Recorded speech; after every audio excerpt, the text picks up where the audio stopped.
지난번에 세상에 이런 일이라는 프로를 통해서 가슴 찡하고 감동적인 그 이야기를 영상을 봤습니다. 아내가 점점점 말라가는 거예요. 원인을 알 수 없이.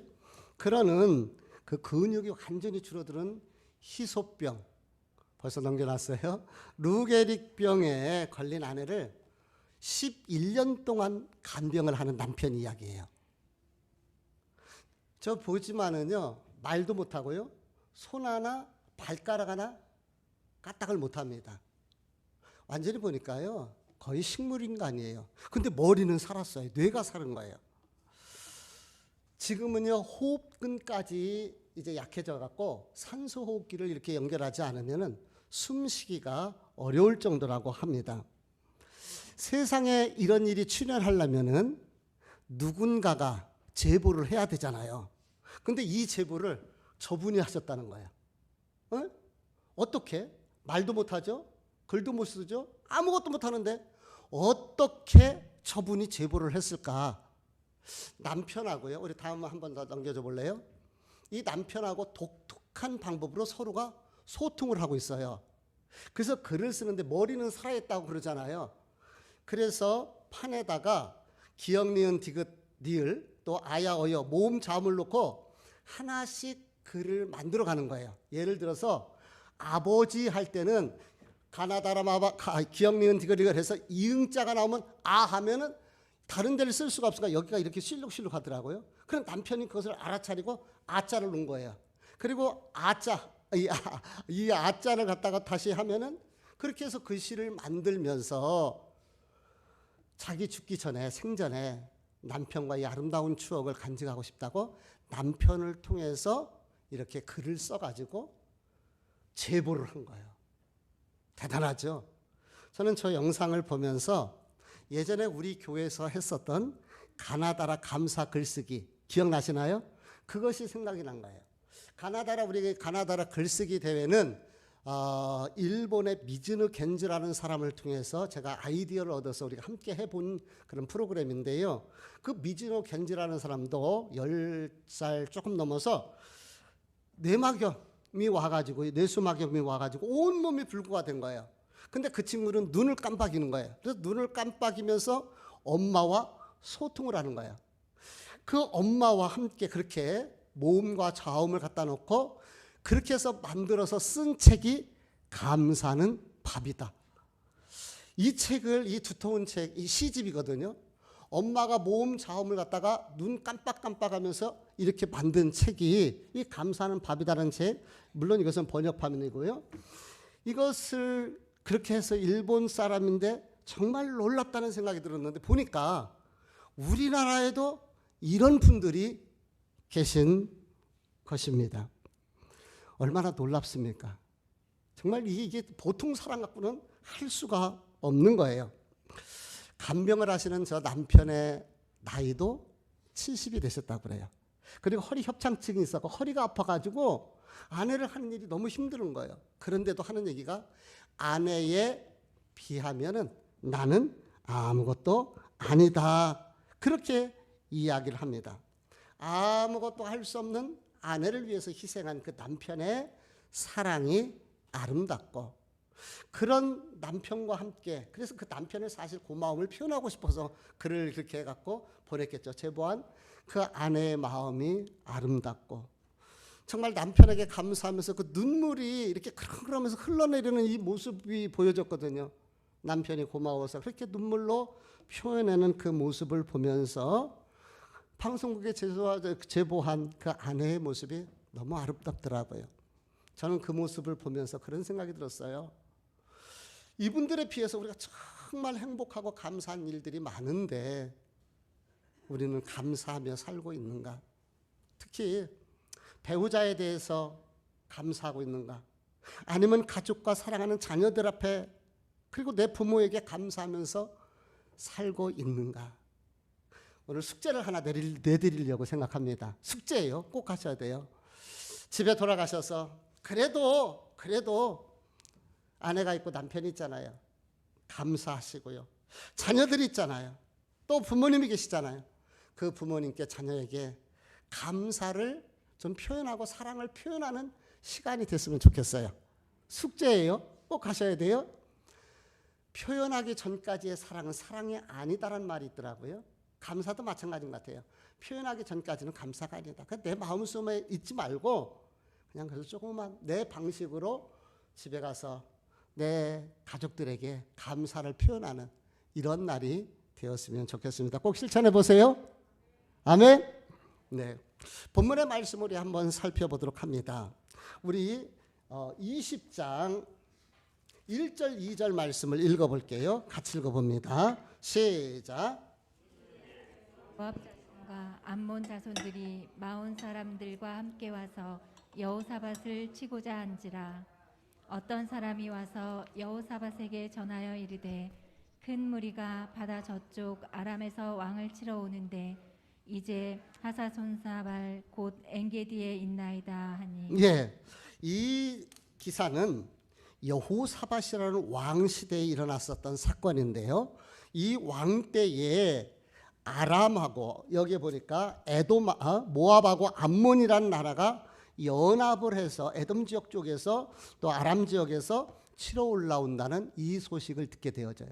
전쟁이 일어난 거예요. 전쟁이 한마디로. 전쟁은 두려운 것입니다. 처절한 살육이 뒤따라지는 게 전쟁이고요. 생활터전이 다 파괴될 수밖에 없고 또 재산을 약탈당해. 그리고 가족들끼리 뿔뿔이 흩어질 수도 있고 굶주림이 있는 이 두려운 것이 전쟁인 거예요. 그래서 전쟁 앞에 누구도 당당할 사람이 아무도 없는 것입니다.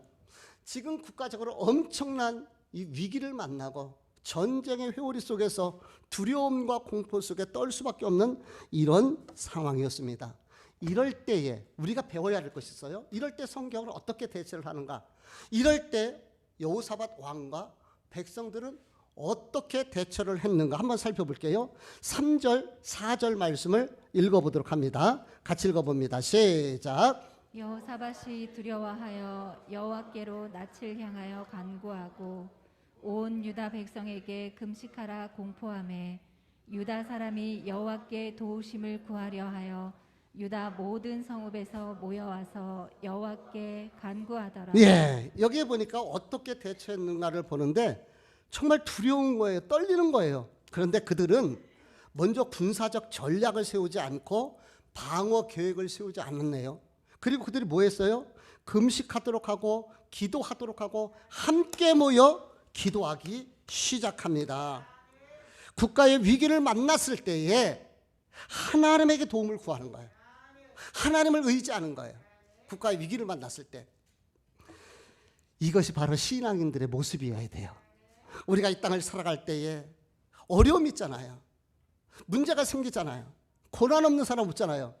그럴 때에 전략을 세우고 방어 계획을 세우고 좋지만은 그것보다도 더 앞서야 되는 것은 기도하는 것이고 하나님 앞에 금식하며 마음을 모아서 함께 하나님 앞에 부르짖는 것, 이것이 바로 최고의 지름길인 것을 볼 수가 있죠.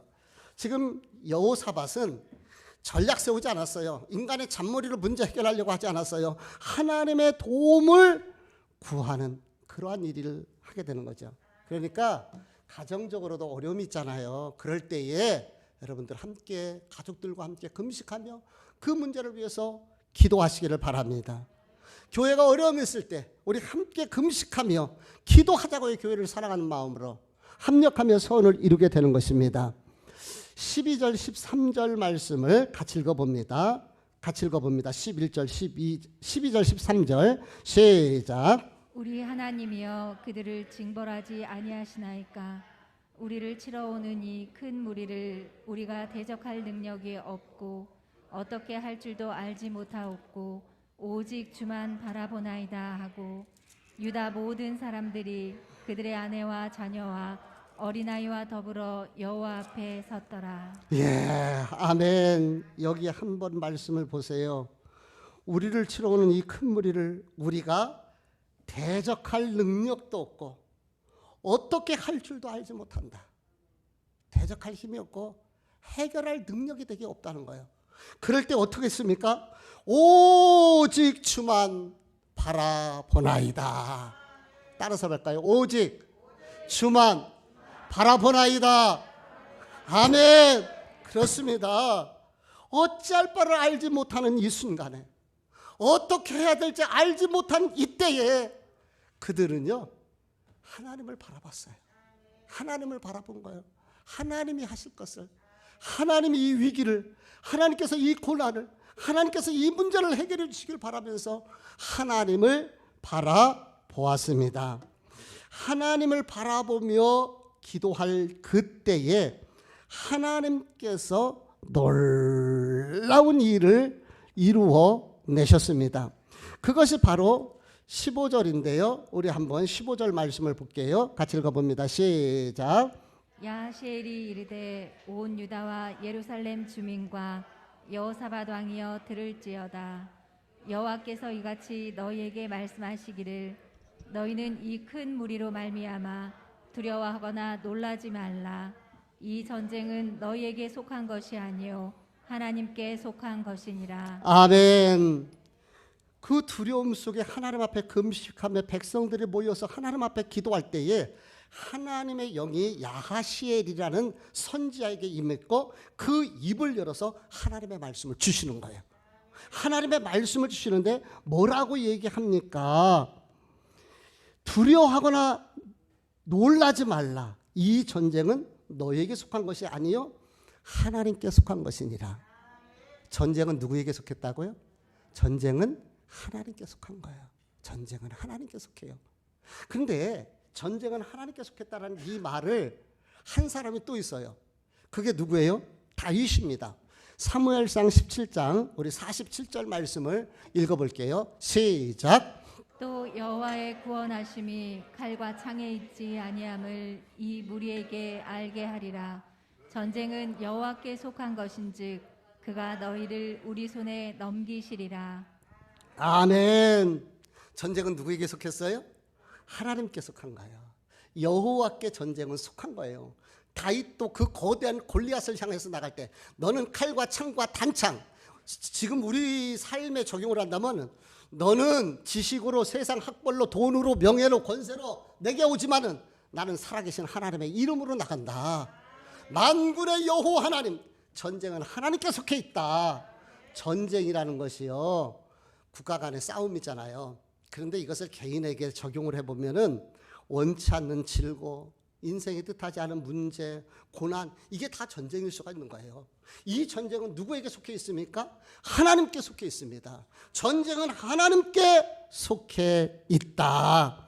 이러면서 우리 17절 말씀을 같이 한번 읽어봅니다. 시작. 이 전쟁에는 너희가 싸울 것이 없나니 대열을 이루고 서서 너희와 함께한 여호와가 구원하는 것을 보라. 유다와 예루살렘아 너희는 두려워하지 말며 놀라지 말고 내일 그들을 맞서 나가라. 여호와가 너희와 함께하리라 하셨느니라 하매. 아멘. 야하시엘 선지자를 통해서 선포되는 하나님의 말씀인데 여기에 뭐라고 합니까? 너희와 함께한 여호와가 구원하는 것을 보라. 구원하는 것을 보라. 하나님이 열어놓는 것을 보라. 하나님이 깨트리는 것을 보라 라는 거예요. 근데 이 말씀이요 사실 모세도 선포했던 말씀이거든요. 우리 출애굽기 14장 13절에서 14절 말씀을 우리 같이 읽어보도록 하겠습니다. 시작. 모세가 백성에게 이르되 너희는 두려워하지 말고 가만히 서서 여호와께서 오늘 너희를 위하여 행하시는 구원을 보라. 너희가 오늘 본 애굽 사람을 영원히 다시 보지 아니하리라. 여호와께서 너희를 위하여 싸우시리니 너희는 가만히 있을지어리라. 아멘. 이 말씀은요 이스라엘 백성들이 출애굽해 갖고 이제 홍해를 건너기 직전에 앞은 홍해요 뒤에는 애굽의 군대가 쫓아와요. 앞으로 도망칠 수도 없고 뒤로 물러설 수도 없고 좌우로 피하여 도망갈 데도 없어요. 다 방해하고 완전히 사방에 아무것도 할 수 없는 그러한 순간에 있을 때에 그 홍해를 바라보고 모세가 믿음으로 선포한 거예요. 하나님의 구원하심을 보라는 거예요. 지금 아무것도 일어나지 않았어요. 근데 모세가 믿음으로 선포합니다. 그렇게 믿음으로 선포할 수 있던 힘이 어디 있습니까? 하나님을 믿기 때문에, 하나님을 신뢰하기 때문에 그래요. 하나님은 어떤 분이십니까? 막힌 담을 여시고 닫힌 문을 열어놓으시는, 돌파하시는 하나님이셔요. 돌파하다라는 말을 히브리어로 파라츠라고 얘기를 하는데, 우리 하나님은 돌파하시는 하나님이에요. 어떤 인생의 장애물도 하나님이 돌파하면은 열려지고 파괴되고 무너지고 해결되고 응답되어지고 역사가 임하게 된 줄 믿습니다. 파라치의 하나님, 그 하나님을 보았기 때문에 믿음으로 모세가 선포했고, 야하시라는 하나님의 말씀을 받았기 때문에 믿음으로 선포한 것입니다. 그래요. 믿음의 선포에는 능력이 나타나고 믿음의 선포에는 놀라운 역사가 나타나고 있습니다. 왜 그런지 아십니까? 하나님 말씀하셨어요. 너희 말이 내 귀에 들린 대로 내가 행하리니. 하나님께서 우리가 믿음으로 선포하셨을 때 그 믿음의 능력의 역사가 하나님께서 역사하셔서 나타나게 되는 것입니다. 물론 객기하고 선포는 차이가 있어요. 그냥 자기 객기에서 큰 소리 치는 거, 믿음도 없이 성령의 역사도 없이 선포하는 것은, 그냥 떠들어대는 것은 객기예요. 객기에는 아무 역사도 나타나지 않지만은 하나님 말씀 붙들고 믿음으로 선포할 때는 그 믿음의 능력이 나타나지게 되는 줄 믿습니다. 20절 말씀을 다 같이 읽어보도록 합니다. 시작. 이에 백성들이 아침에 일찍이 일어나서 드고와 들로 나가니라. 나갈 때에 여호사밧이 서서 이르되 유다와 예루살렘 주민들아, 내 말을 들을지어다. 너희는 너희 하나님 여호와를 신뢰하라. 그리하면 견고히 서리라. 그의 선지자들을 신뢰하라. 그리하면 형통하리라 하고. 아멘.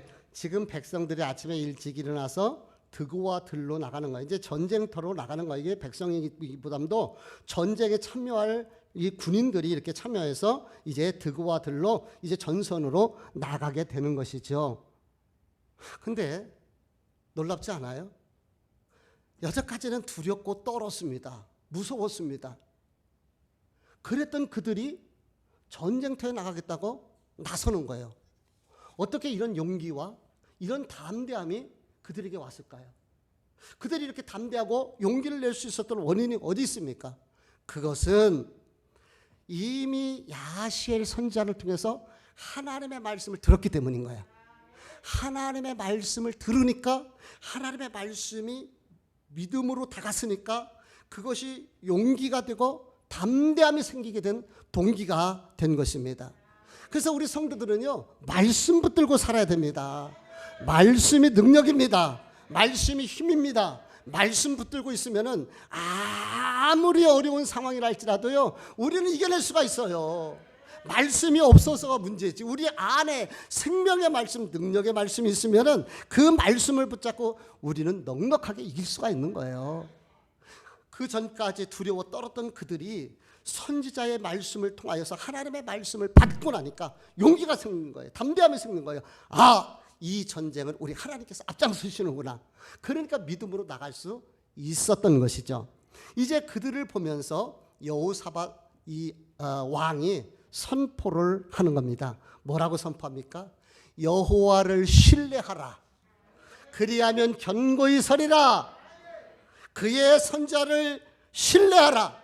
그리하면 형통하게 될 것이라. 인생이 전쟁터 같지 않습니까? 인생의 고난과 환난 얼마나 많습니까? 그럴 때요, 오늘 이 여호사밧 왕의 말씀을 기억하시길 바랍니다. 우리 하나님은 돌파하시는 파라추의 하나님, 그 하나님을 신뢰하고 그 하나님의 말씀을 붙들고 그 하나님의 말씀 가지고 기도할 때에, 금식하며 기도할 때에 하나님께서 길을 열어놓는 거예요.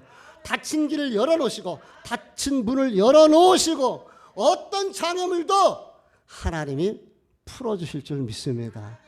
이 신뢰하라는 거예요. 그런데 여기에 보니까 하나님만 신뢰하는 것이 아니라 그의 선지자를 신뢰하라고 가르쳐줘요. 그러면 어떻게 된다? 형통하리라. 할렐루야. 형통하리라. 왜 그렇습니까? 하나님의 말씀을 선포하기 때문에 신뢰하라는 거예요.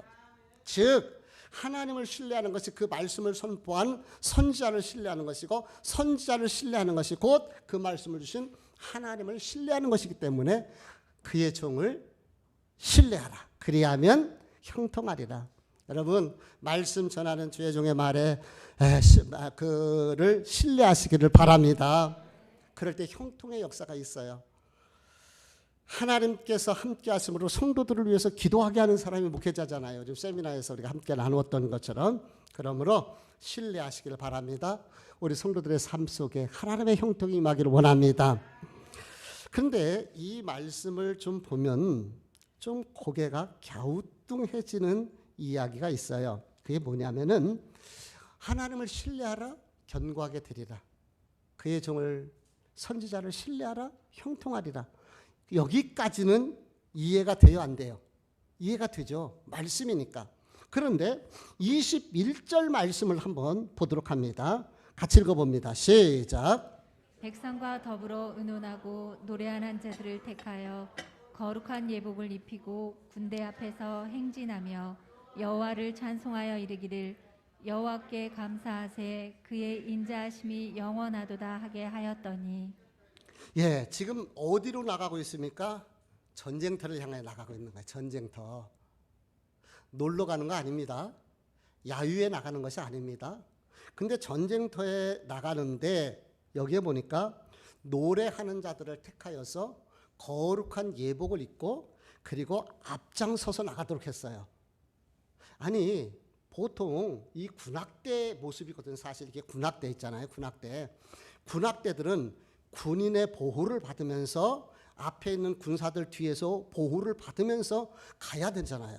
근데 여기는 지금 거꾸로 됐어요. 소풍 나가는 것도 아니고 놀러 나가는 것도 아닌데 성가대, 쉽게 얘기하면 성가대 가운을 입혀갖고 찬양대 성가대를 맨 앞에 내세우고 군인들이 뒤따라 가게 되는 것입니다.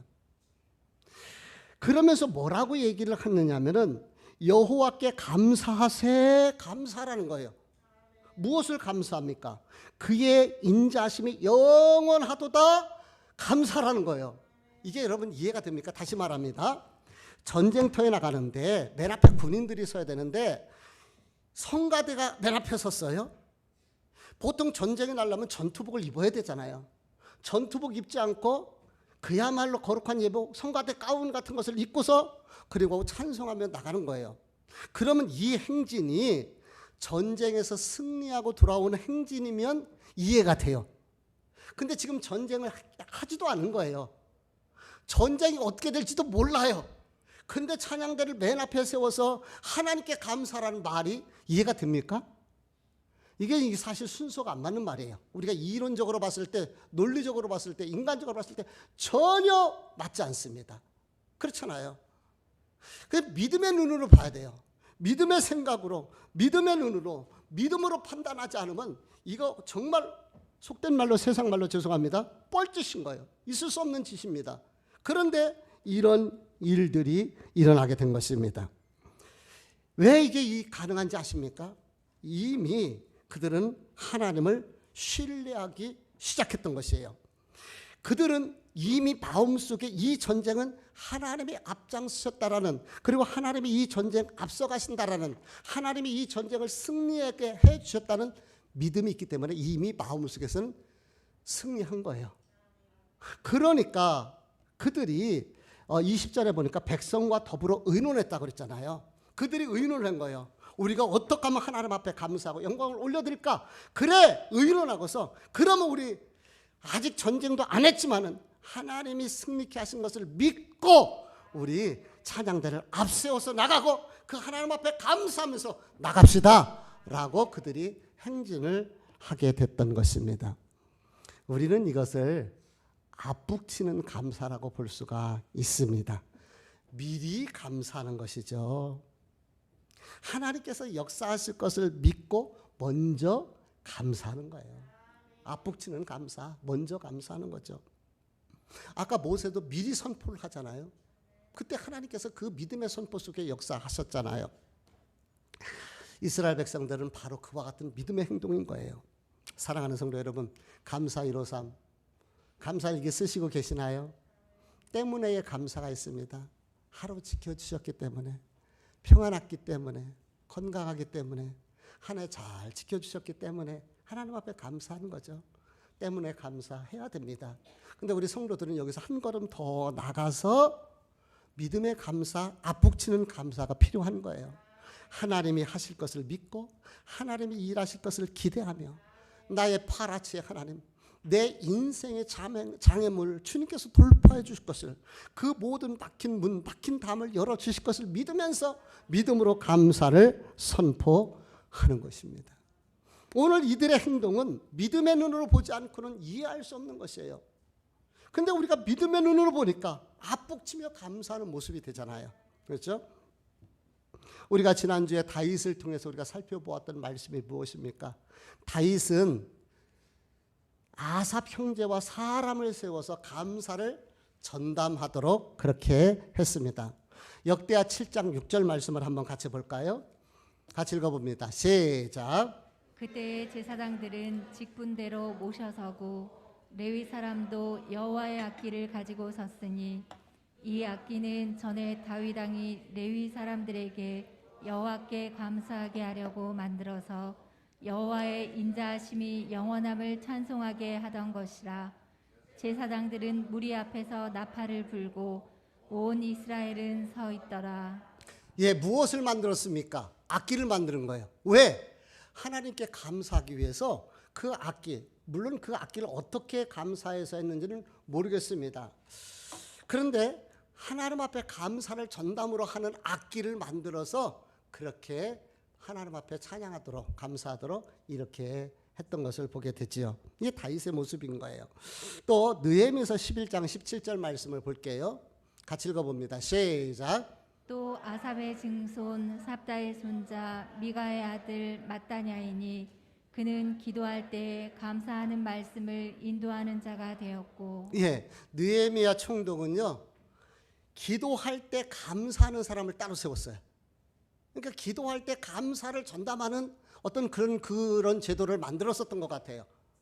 그러면서 감사로 하나님 앞에 아뢰면서 또 함께 기도하는 이런 모습이 있었죠. 또 오늘 우리가 보았던 여호사밧은 전쟁에 나갈 때에 아직 싸우지도 않았는데 하나님께서 그 전쟁을 이끄시고 승리하게 하실 것을 믿고 그의 인자심과 선하심을 감사하도록 성가대를 세워서 하나님께 감사하는 모습을 보게 되는 거예요. 이게 믿음의 선배들이 성경에서 나오는 감사하는 사람들의 모습인 것입니다. 일반적인 상식으로는 도저히 이해가 되질 않습니다. 그런데 여호사밧 왕과 백성들이 찬양대를 앞세워 하나님 앞에 찬양하면서 감사하면서 행진할 때에 하나님께서 그 노래가, 그 감사가 울려 퍼질 때에 하나님이 기가 막힌 방법으로 일하시고 계셨던 것이에요. 하나님이 일하셨는데요, 어떻게 기가 막힌 방법으로 일하셨느냐 하면은 22절 23절의 말씀입니다. 같이 읽습니다. 시작. 그 노래와 찬송이 시작될 때 여호와께서 복병을 두어 유다를 치러 온 암몬 자손과 모압과 세일산 주민들을 치게 하심으로 그들이 패하였으니 곧 암몬과 모압 자손이 일어나 세일산 주민들을 쳐서 진멸하고 세일 주민들을 멸한 후에는 그들이 서로 쳐 죽였더라. 예, 이게 무슨 말이냐 하면은 자기네들끼리 의견 충돌이 뭔가 있었어요. 그래갖고 전쟁하러 올라왔다가 자기네들끼리 치고받는, 싸우는 이런 일들이 일어나게 된 것입니다. 우리나라 고려가 멸망됐었던 원인이 있잖아요.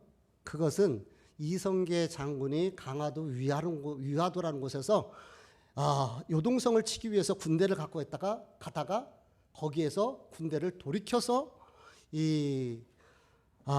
그 당시에 고려 군사들과 싸웠잖아요. 내분이 일어난 거예요. 왜냐하면은 고려의 우왕과 최영 장군은 요동성을 정벌하라고 이성계 장군에게 군대를 줘서 보냈는데 이성계 장군은 여러 가지 사정으로 보니까 가서 싸워 이길 것 같지가 않아요. 그러다 보니까 뒤로 돌아서 가지고 자기네들끼리 싸우게 되고 결국은 고려라는 나라가 멸망당하고 조선이라는 나라가 세워지게 된 동기가 된 거예요. 여기도 똑같은 사정이 일어나게 됐는데 지금 모압과 암몬이라는 두 나라가 연합해서 올라왔는데 이때 누가 함께 참전을 하느냐면은 세일 족속들이 참전했다는 거예요. 세일이라는 것은 에돔의 후손들, 에서의 후손들로 이게 세일 사람들이라고 얘기를 하거든요. 그러니까 세 개의 연합 군대가 올라온 거예요. 근데 뭐 때문에 문제가 생겼는지 트러블이 생긴 거예요. 그러니까 그 와중에서 모압과 암몬이 힘을 모았고 세일 주민들 이 부족을 공격해서 친 거예요. 그리고서 그들을 다 죽여버리고 없애버리고 그러고 나서 지네들끼리 화해해야 되는데 뭐 때문에 그러는지 성경에서는 내용이 나오질 않아요. 그러니까 국가들끼리 모여서 연합한다는 게 쉬운 건 아니잖아요. 또 이권도 있는 것이고요. 자기네들끼리 트러블이 일어났고요. 자기네들끼리 싸우고 죽이는 일들이 일어났고요. 와서 보니까요. 칼 한 번 휘두르지 않았는데 대승을 한 거예요. 화살 한 번 쏘지 않았는데 승리를 하고 그 전리품들을 다 취할 수 있는 이런 역사가 일어나게 된 것입니다. 누가 하셨어요? 누가 하셨어요? 하나님이 하신 거예요. 그런데 역사자를 만약에 이것을 보고 역사학자들이 기록된다면은 내부 분열로 인하여 갈등으로 다투었기 때문에 됐다 이렇게 얘기할 수 있을 겁니다. 근데 우리는 알아요. 하나님이 하신 거 입으로 선포한 그대로 하나님을 신뢰하라. 그리하면 견고히 서리라. 전쟁은 여호와께 속한 것이니 너희가 여호와의 구원을 보리라. 그 말씀이 그대로 이루어진 거예요. 그대로 성취됐습니다. 앞북치며 하나님 앞에 감사하니까 그 감사한 내용이 그대로 성취된 것을 우리가 말씀을 통해서 보게 된 것이지요. 마무리를 합니다. 김막수라는 집사님이 계시는데 하루는 몸이 많이 불편하더래요. 그래갖고 병원을 갔습니다. 근데 이게 웬일입니까? 뜻하지 않은 청천벽력 같은 소리를 듣게 돼요. 위암 말기라는 거예요. 의사가 돌아가셔서 여행하고 싶을 때 여행하고 좋은 거 잡수시고 그러라고. 그 얘기는 뭐예요? 이제 가능성이 없으니까 죽을 준비하라는 얘기 아니겠습니까? 그런데 죽을 준비하라고는 못하니까 말을 돌린 것이죠. 이 집사님이 생각하니까 기가 막힌 거예요. 이 안에서 원망이 끌어오릅니다. 하나님, 내가 말씀대로 살려고 얼마나 애를 썼습니까? 주일 한번 어겨본 적 없고 교회 봉사하는 일에는 내가 최선을 다했는데 근데 왜 제가 위암에 걸려서 말기가 돼가지고 이렇게 일찍 죽어야 합니까? 이런 이 원망과 절규의 마음이 기도하려고 하면 막 끌어오르는 거예요. 그럴 수 있죠. 우리가 인생인지라.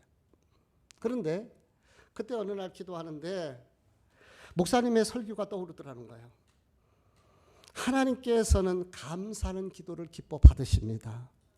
그래서 응답받는 기도를 드리려면 진정으로 감사하면서 기도하십시오.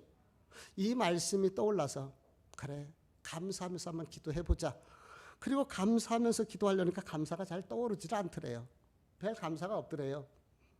그래도 감사하려고 노력을 하는데 어느 날 성령님께서 찾아오시고 그 마음을 열어서 감사의 문이 열리기 시작합니다. 돌아보니까요. 오늘까지 살아온 것이 다 감사더라는 거예요. 그게 다 은혜였습니다. 무엇보다도 구원받아 지금 죽어도 천국 갈 수 있음이 감사였습니다. 그래도 그간에 아프지 않고 건강하게 살 수 있었던 것이 감사고요. 그래도 행복한 가정, 복 있는 가정을 이룰 수 있었던 것이 감사더라는 거예요. 부모님을 모시고 살았는데 그래도 부모님 모시고 잘 살 수 있어서 감사하고 좋은 목사님과 좋은 성도들을 만나서 한 교회에서 이렇게 신앙생활할 수 있었던 것이 감사더라는 거예요.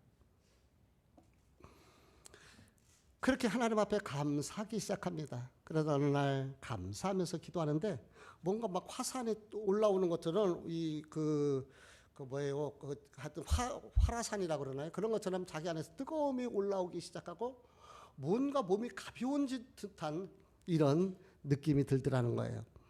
병원에 가서 진단을 합니다. 근데 이게 웬일입니까? 말기 위암이 사라졌더라는 거예요.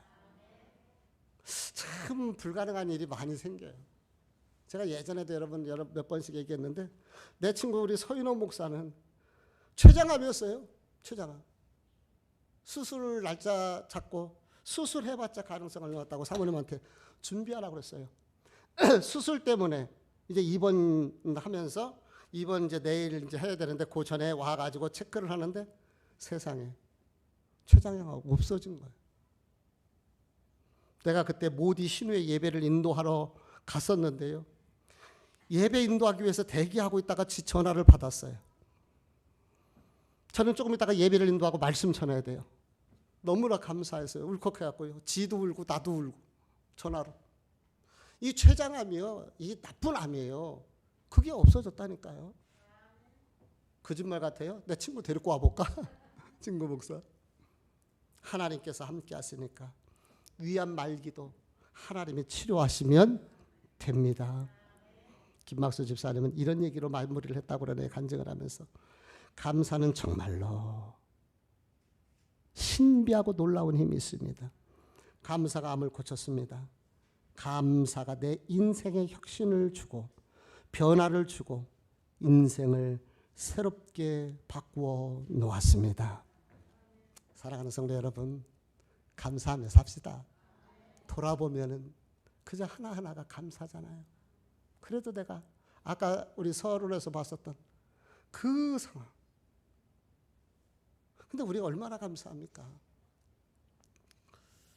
여호사밧과 백성들은 모압과 암몬이라는 연합군의 침략 앞에 두려울 수밖에 없었습니다.